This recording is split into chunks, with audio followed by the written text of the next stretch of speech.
In today's episode, we introduce surf team members. We talk about how trashy artwork prompted the origin of the Motherboards skateboard lineup, and how as surfers we can immerse ourselves in God's painting. Hello and welcome all to the Motherboards Surfcast, where we talk anything surf and Catholic faith. Because we love Jesus and we love to surf, and it's going to continue to be that way for the rest of our lives. So I'm Matt Hamrick, surf product development for Motherboards, and today we have with us team riders, Father Dan Molochko, Catholic priest for the Diocese of Richmond, Gabry Faraj, Michigan transplant who she can't be coaching the Michigan Wolverines, then she's going to be at the coast. So go blue, big win and big game coming up last. I'm going to have to say no to that because I'm an Ohio State fan. So I didn't know this about you, and now I feel like I want to immediately leave. We're going to have to talk about this later because Ryan Day is a Catholic. You can't support him. And also, all right, no. Yeah. We'll have a separate podcast. We'll get there. And then the man who... Aren't the Harbaughs Catholic? Yes. And fun little fact, Jim Harbaugh is so Catholic, he texts a friend of the family who's a priest and asks him, what words do I preach to the boys at halftime this Saturday? And so he gets a Catholic priest feeding him some verses for the upcoming games. So get this. I know you don't love college football, but when the NCAA told him he couldn't do satellite camps out of state, he said, I won't do them in Florida anymore. I'm taking my football players to Rome. That's how Catholic he is. And he did. He took the trip he took the guys on a trip to Rome, and they did the whole thing, the whole Vatican thing. So props to Michigan. That's cool. I still hate Michigan as a team, but that's a cool story. Anyway, and then the fourth here, the man who surfs more than anybody I know, my brother, Ben Hamrick. I don't know how he manages to do it. He's got 4 little boys at home, and he still has time to do pretty much everything in life. I think he just sleeps way less than the rest of us. So I have a solid wife and not a lot of sleep. Yeah. So for the listeners who don't know the origins of Motherboards and why we're here, Motherboards was founded by a Catholic wife and mom who at the time had some teenage sons who were skaters. And those teenage sons and their friends were in her house one day with their skateboards.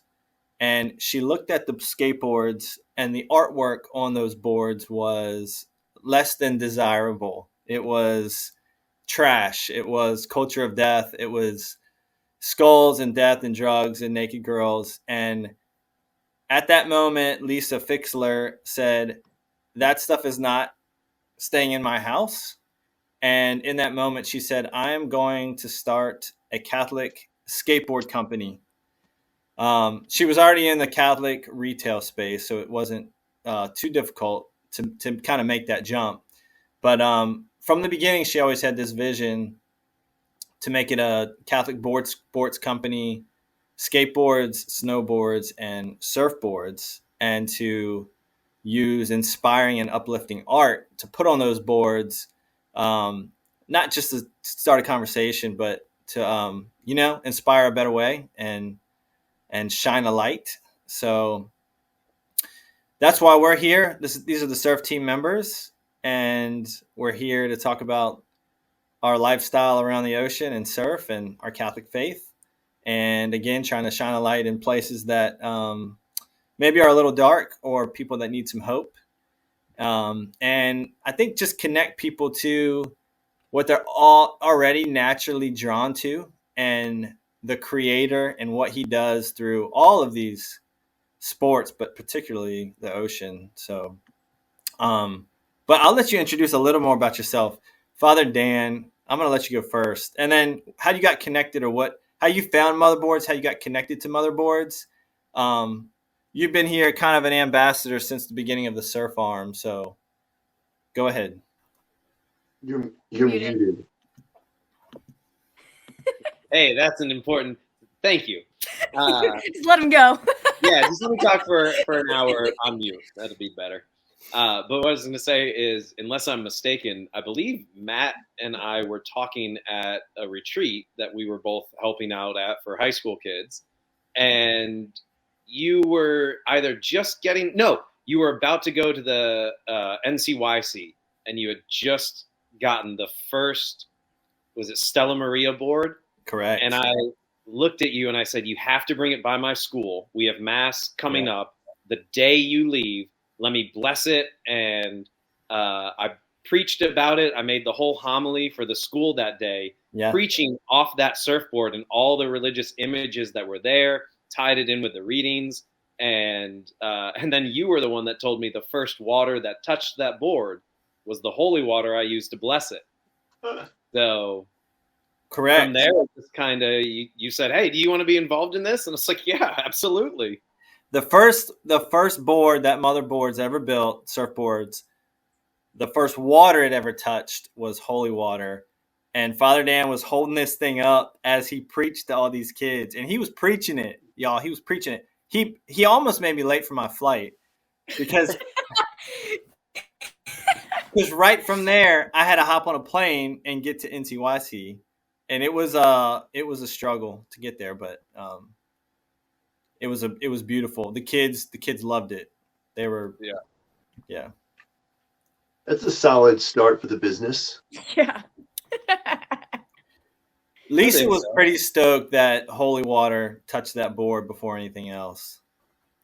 So Father Dan's kind of been an ambassador from the beginning. Actually, he even collaborated with a West Coast priest. And we designed the 9'4" longboard that we're currently selling. About that. Remember that? Yeah, it was awesome. Father Tim, was in way over my head. Is that the Immaculate Heart? Which is that the one that's in my kitchen? That shape is in your kitchen, yeah. The so the artwork was created elsewhere, but the actual how we were gonna create what that board was intended to do, like how we wanted the nose to be and rails, the whole thing, what the tail was going to be like.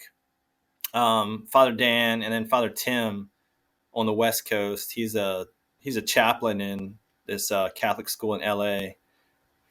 Former junior pro.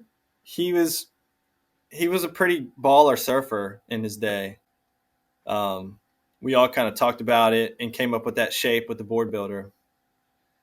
So, Gabry. Well, it's funny. I didn't realize that how Father Dan got involved is the same way I got involved, except it was a year later. I think must have been the same retreat, right?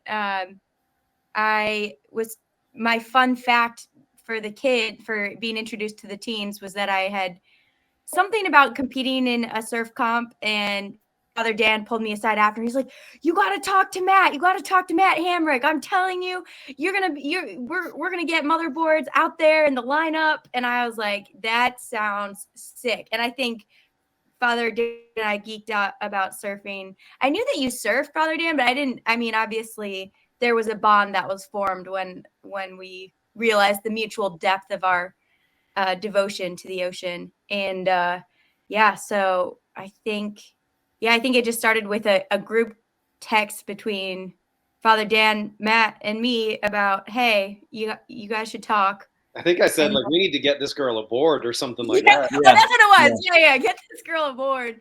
And now you so generously let me take, which actually fun story about that board. I was out in the lineup a ton with it last summer, I think, and some of the locals, they didn't know who I was, but they just recognized me from the board, so they'd call me Rosie because it has the roses on it. So they'd be like, "Hey, Rosie, you're out here again." And I was like, "Yes, it's me." And I loved it because I was like, "You guys don't even know what these roses mean." Yep.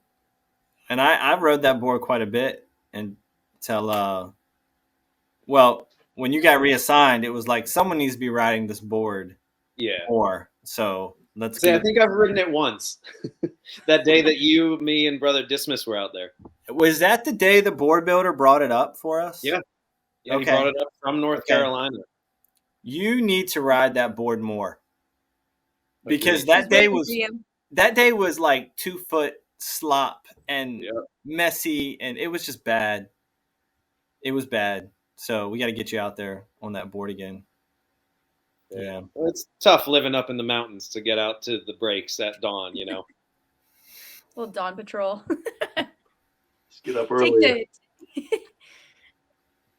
All right, Ben, you're up. So I've been hearing about motherboards for years, Matt, through you. But yeah, I first heard about the project. I don't know, how long ago did you jump on? Did you jump on the project? I think 3 years ago now. Yeah. And then I remember seeing, some of the actual real boards.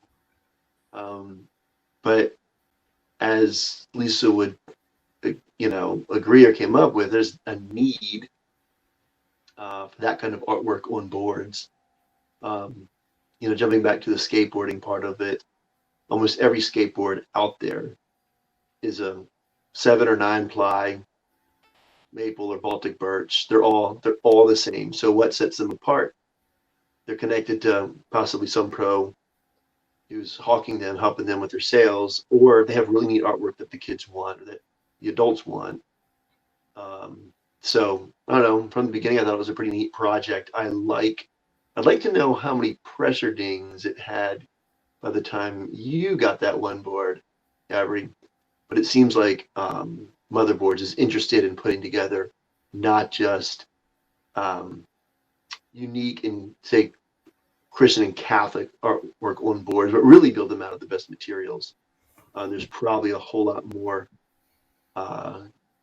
diversity in materials in the surfboard world right now than in the skateboard world. So it seems like, I don't know, seems like a great project, a really neat project. I don't know, man, I think as soon as I heard you got into it, I was pretty excited for you. And then I'm excited now to also be a part of the project because I spend as much time in the water as I can. Yeah. And I love trying all kinds of different boards. Yeah, what was that board you tried late summer, early fall? Not a Motherboards design. It was a crazy board. It was really interesting. It was an Austin. Austin's a old time Virginia Beach shaper. I'd have to look up the specs, but it was maybe 23.5 inches wide, under 8 feet long, and really thick. I can't remember it. But it was good for me to try, and sometimes you got to try some of those boards to decide what you don't want. Maybe the tail could have been brought in a little tighter earlier or something. That board was just like a circle, though. Yeah, it's just a circle. It was so fat. Yeah, I'm not a shaper. I just, I have bought boards in the past based just on the specs. I'll read length, width, thickness, and go, that board looks unique. I'm larger in mass than the average surfer. And so I'm usually looking for a board with something different than maybe the majority of the boards that come off the rack in a surf shop. And so, yeah, when I pay attention to things like that, just the specs and dimensions alone can get me excited about trying something new. Wrapping up the shape of board, the board design conversation. When you ride the same board for too long, you forget what other boards do, So like right now I'm staying with my best friends because we're out of the house. And last Sunday there was some swell, and I wanted to surf, and they're like, just take this board in the garage. And so I dusted off Steve's board. I dusted off an old 4-3 wetsuit that it wasn't very well used. I mean, this thing was pretty good condition. He just hasn't gone out in the winter in a long time. Ben can confirm that. So dusted off the 4-3, grabbed this board, and it was so fun to ride a different board, different shape. It turned differently. The balance, everything was different about it, but it was so fun to, do that and then maybe go back to a more familiar board. I think it makes you a better surfer when you try different shapes and see what they do. It's just too easy to get stuck in a rut.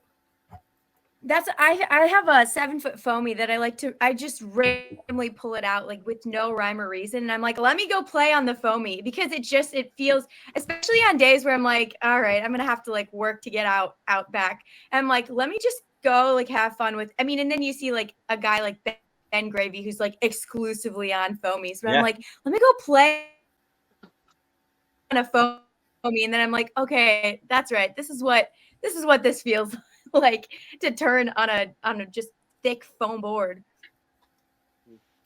Yeah, and if you can turn on that, you can turn on anything, right? Yeah, I remember reading years ago, Jordy Smith's dad would make him go out and do sessions on larger boards than he was used to. You can turn that, you can turn something smaller. Yes. Hey, so all right, so last Thursday in my men's group, we were talking about the difference between Sandbridge and the North End, and guys were kind of like going back and forth.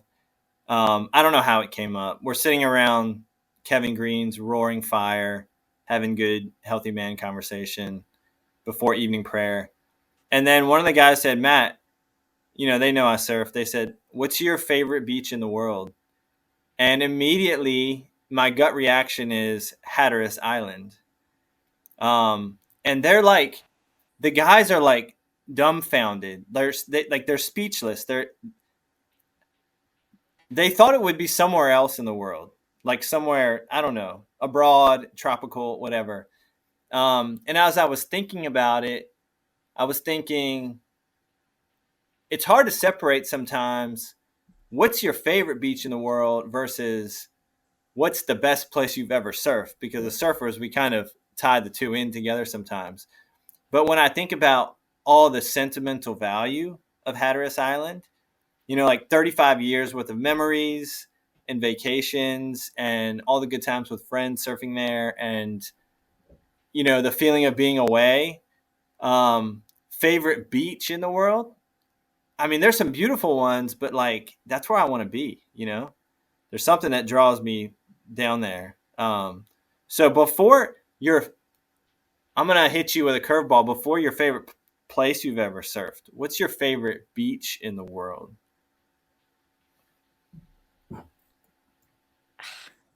Not it. I was like, this question. I got time to think now. I feel like I'm so late to the surf beach game because I didn't learn how to surf until I was 20 or 21, and then I didn't surf for like 6 years after that. So I feel like I had all these like childhood memories and like teen memories of like beaches with my families. If I had one, it's probably Roatan in Honduras, just because that was where my whole dad's side of the family would all meet. Because my dad's family lives in San Pedro Sula in Honduras. And so we would go over to the island, and like that was always, I just remember from the first time I went when I was like 5 years old and saw my first seahorse and my first hermit crab and all of these things. And I was like, they exist in the wild and you can see them. So for me, it's like, I think that just because of that, like the memories associated with it, but there's not a ripple in the Caribbean. Like you can't even, you're not, I mean, I guess you could paddleboard and that would be nice, but you're not, I don't know. It's not great for water sports. Father Dan, have you been to Roatan, Honduras? I don't think so. No.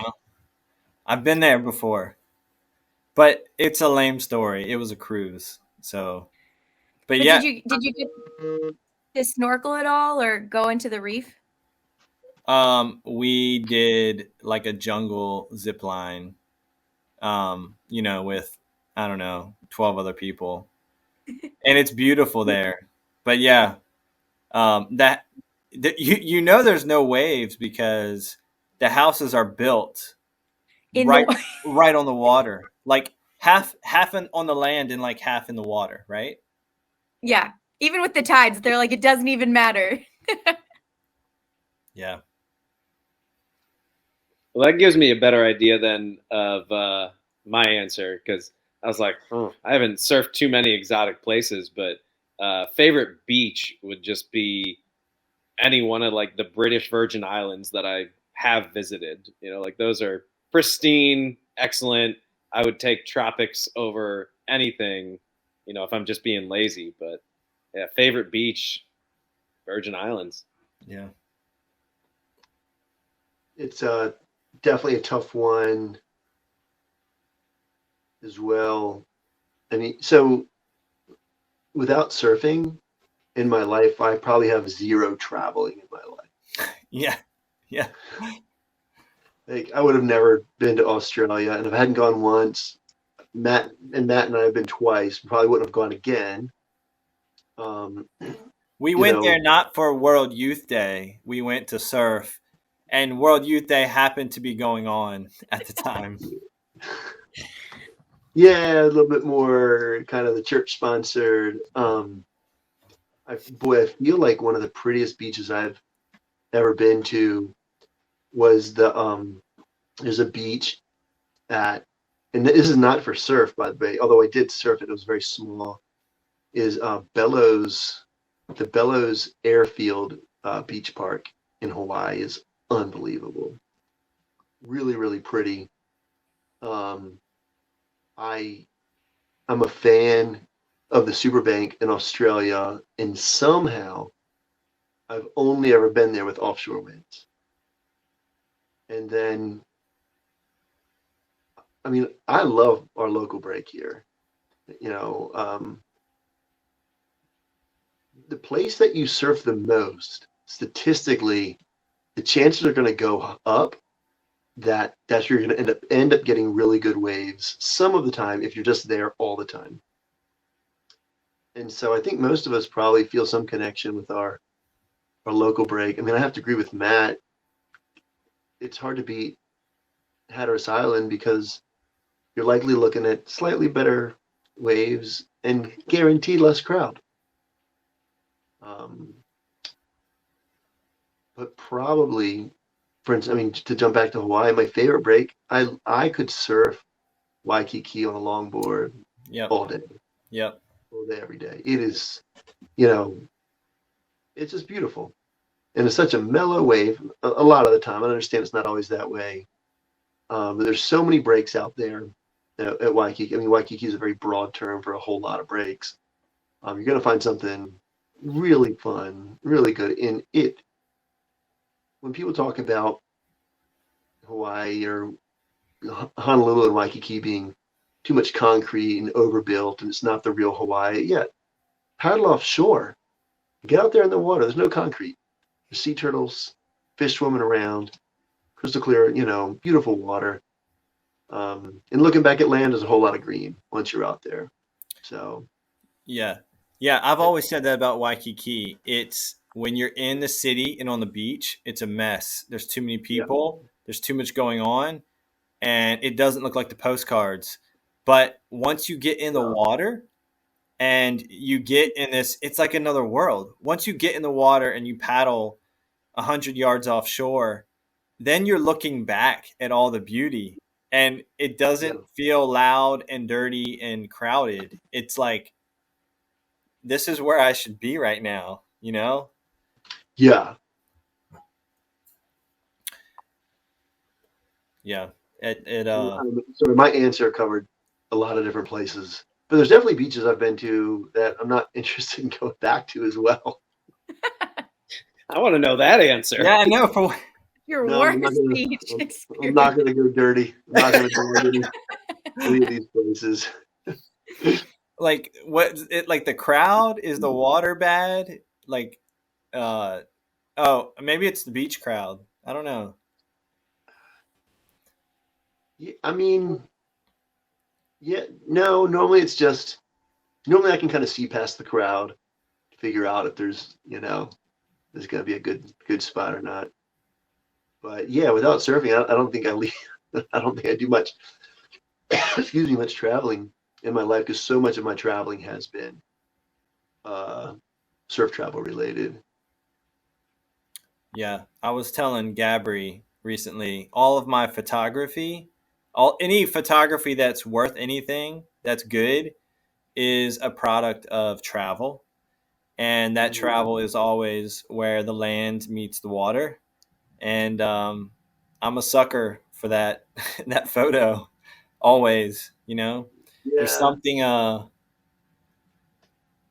like creation is the first evangelist. Isn't that right, Father Dan? Sounds good. And like if yeah, I mean St. Paul says it. St. Paul says it in Romans. In the things that God has created, his eternal power, his the attributes of God and his eternal power and divinity can be seen and perceived and understood in what he has made. And Paul tells the Romans, you have no excuse. Like, look around you. Look at this. And yeah, the ocean is nature's largest creation. So I think there's a much deeper reason why we're all drawn to that. That whatever you're describing from Romans, I think it is also like Wisdom chapter 13 or something like that, where it's basically like, how can you look at creation and not see God in it? Like, it's so beautiful, but also we're like, it's not completely held against you if you look at creation and miss the creator because it's so beautiful. But how do you fully engulf yourself in creation and stop looking for the source of it? So it's you can't help but, I mean, yeah, get swallowed up by the beauty of creation. I think all of us have Go ahead. kind of the experience where, we always say like we're drawn to it, and there's the scripture that says fear of the Lord is the first stage of wisdom. But what we understand by fear is not, I'm so afraid. It's that feeling you get when you stand at the edge of the Grand Canyon and your breath is taken away by the vast thing that your brain cannot comprehend, which is right in front of you. And when you think about how much of the ocean, like we as surfers use, right? Like we're using the tiniest little bit, and we are finding so much joy in just the extreme periphery of the most undiscovered, vast, deep thing that our brain cannot even comprehend, even though we're in it. And there's something about that, I think, that speaks to your heart, which is based in natural law. And so when you are experiencing the creation, you're experiencing the creator. And you can't describe it because your breath is taken away and you're in awe, but you know that is where the terminus is in God. Yeah, so this is where I think surfing can connect you even more, like Father Danny talking about being in it, or Gabry talking about being swallowed up by it. When you're in the water during sunrise and the water is the same color gold as the sky, you're in the painting. You're in it. You feel it, the motion of it. And it can be they're sitting on shore, take a picture of it, and being in awe. And then there's being kind of in it in that way that our bodies interact with water all the time, from showers to pools to to that normal. I mean, I don't want to say you're drinking the ocean water, but you're fully immersed in it, and it's I mean, it sounds like a pun, but you're deeper somehow in that experience of the nature. So yeah, I think it's what both you guys said, and kind of even more. Well, your description of the morning made me think of the lyric from, I don't remember what, May Jesus Christ be praised. When morning fills the sky, our hearts awakened cry, may Jesus Christ be praised, right? Like it's exactly what you just said. And there's already a song that perfectly tries to exemplify that for non-surfers. Right. Like that's the I think of Pliny the Younger writing about early Christianity, and they would go look to the east to start their worship. And I'm sure they were putting in awe by the sunrise. And so I wake up in the morning, head to the east, but with a board, hop in the water, and boy, if the sunrise can't take your breath away, and sure, sometimes there isn't really one, it's just kind of gray, but man, when it's a 10 out of 10, you're there.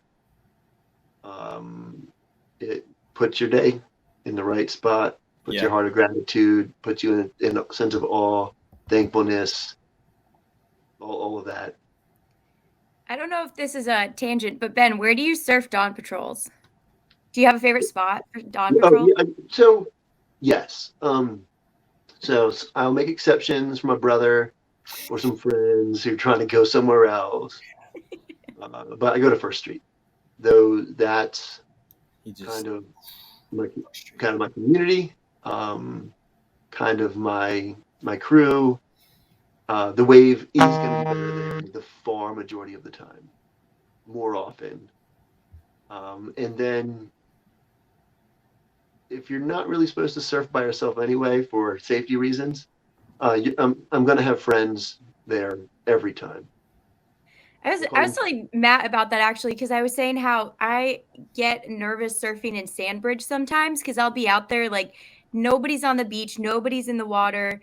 And, people will be like, oh, like my friends will be like, oh, we know you're going out. But I'm like, they don't know which street I went down. They don't know which break I'm on. And man, like there's something about like the comfort of the board or even of the jetty at First Street where you're like, I can't be swept. I mean, I'm in between a jetty and a pier. I can only get swept so far before someone's going to see me on the cams at least and be like, call for help. There's somebody drowning.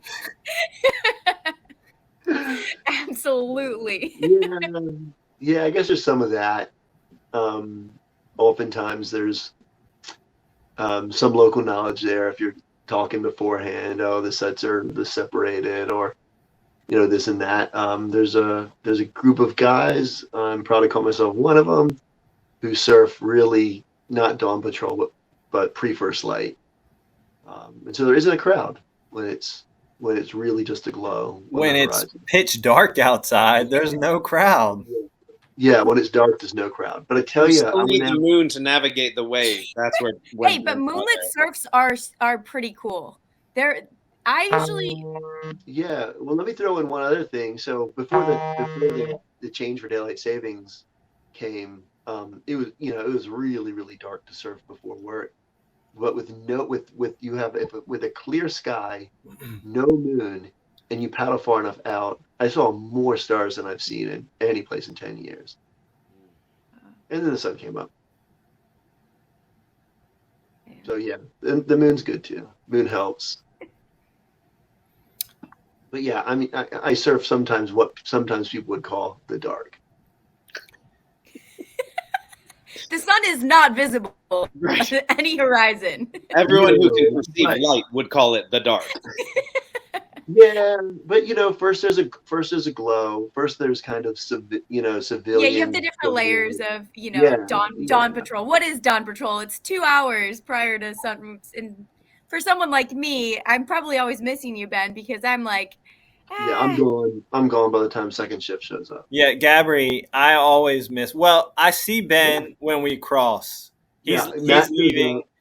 I've already changed. I'm leaving. Him and the buddies, the old guys are chatting it up, all talking about their waves, and I'm arriving, and he's getting on with his day. So I used to wonder. I used to show up at the beach at 6:30. Thought it was early. And I see these guys getting out of the water. I'm like, who are these guys? Now I'm one of them. It makes me think of like Point Break, like, oh, who is like the real surfers? They're there before. Yeah. I had to tell one of my friends, she's getting into surfing, and so I'm like, anytime she's in town, like, let's go. And she was talking to me, she's like, well, there aren't waves during the day, right? You have to only go in the morning at sunrise. And I was like, who told you that? Like, I'm gonna sleep in a little bit. Like, she's like, no, I did. There's waves the rest of the day. I'm like, yes, we can go the middle of the afternoon if we want to, in the sunshine, get a tan. don't you surf? Do you surf better in the afternoon than the morning, or no difference? No, you can definitely surf better when you can see. I mean, I'll throw that out there. No, I'm talking about when your body is alive and moving and working. Nah, You don't care, do you? no, So the reason, right? The reason to surf in the morning is that just most of the time, 97% of the time, the wind will eventually switch on shore. When that happens depends on local weather patterns. But if you want offshore winds, your best chance is to be there early. The earlier, the better. There you have it. And then in the summer, you can be in the water before 5 a.m. and there's light. So That's so You early. said you can be, Gabby. You don't have to be. You can tell I'm your like friend trying you to work can- my way up to like, let me wake up at 5 a.m. during the work week. Like, that's a big stretch for me no, to no. be. If you wake up at 5, it's too late. You gotta wake up at. Then you won't get there till 6:45. Yeah. Or But then I make 5:45. friends. I'm new to the area. I'm trying to meet people. Give me more crowds. Yeah. I mean, I will say this. I think I spent a lot of time, and in my 20s, trying to convince my friends to come surfing more, come out to this First Street or 10th Street or wherever we were going to go. And it's a lot less work just to go become the friends of the people that are already doing it anyway. Yeah, It's true. true. There's a good break right down from First Street. I'm not going to say where, but I think the guys at the Rocks call it Joyce Land down there. Yes. Yeah. It's a pretty Wouldn't good be spot surprised. too if you still want the comfort of that border, which I've never heard someone say, but I agree with. There's some comfort in the border of the Rocks there, and then you're just moving north, right? And I don't know. I mean, you've been in places where there's so much water moving, it just feels wild. You know what I mean? There's like nothing to anchor you. I remember once surfing Hurricane Bill in Nags Head, and me and my buddy, he was new to surfing. It felt like we were a couple miles from the Nags Head Pier at milepost 11, and there was so much water moving. The next thing I know, we were getting really close to the pier, like way too close. And I knew this guy didn't have the, experience. So I tell him like, "Hey, John, we've got to get in. Like, let's paddle hard. We've got to get to shore." And at that point, it was too late. We were getting swept into the pier. A set came, and the set hit us right on the head as we're getting swept through. I praise God that he made it through the pier cleanly, because I was like scared for his life. I got wrapped up in the pier, and I thought I was going to die. My board went around one side of a piling. I went around the other, and I'm getting just like flushed with white water. Like, I can't, it's too much. And I'm just trying to take the leash off. I'm trying to pull on the leash. I'm underwater, and then next thing I know, somehow, this was the Holy Spirit, or I don't know what, the board comes whipping around the piling, and I go like ping ponging through the pier and get shredded by the barnacles. Yeah, cut up. I got destroyed, and it's like, man, like the power of the ocean is crazy, like crazy. I was helpless in that situation, and I swore off surfing that day. And it lasted for about 2 weeks, and I was I back. was gonna say, how many times have any of us like been like, nope, that was it, that was the time, and then like 12 minutes later, yeah, okay, Ben, we get it. You also wake up before like a reasonable hour. So We've discovered tonight that Ben is like the Jocko Willink of surfing. He's just like, I'm going to be there no matter what. I don't care. No. Hey, when there's You get no waves, when there's no waves, I sleep. Jocko never sleeps. And he likes surfing, I think, in the afternoon, which seems strange to me. he's busy being productive in the morning. Yeah. I don't know. Yeah, he's busy sending pictures to people of his watch. Well, we're gonna have to hear more stories about moonlight surfing Ireland, best place you've ever surfed. I've got strong theological basis for exiting the door of a reconciliation room feeling very similar to exiting the back door of a barrel. And I've got a real strong case, Father. So we're going to have to talk about that on the next episode. Like and subscribe. Until next time, we'll see you on the next Motherboards Surfcast. We hope you enjoyed this Surfcast edition of the Motherboards podcast. Please like, subscribe, and follow in whatever platform you enjoy listening to your podcasts. And we'd love to hear your feedback, questions, comments. Until next time, we'll see you in the water.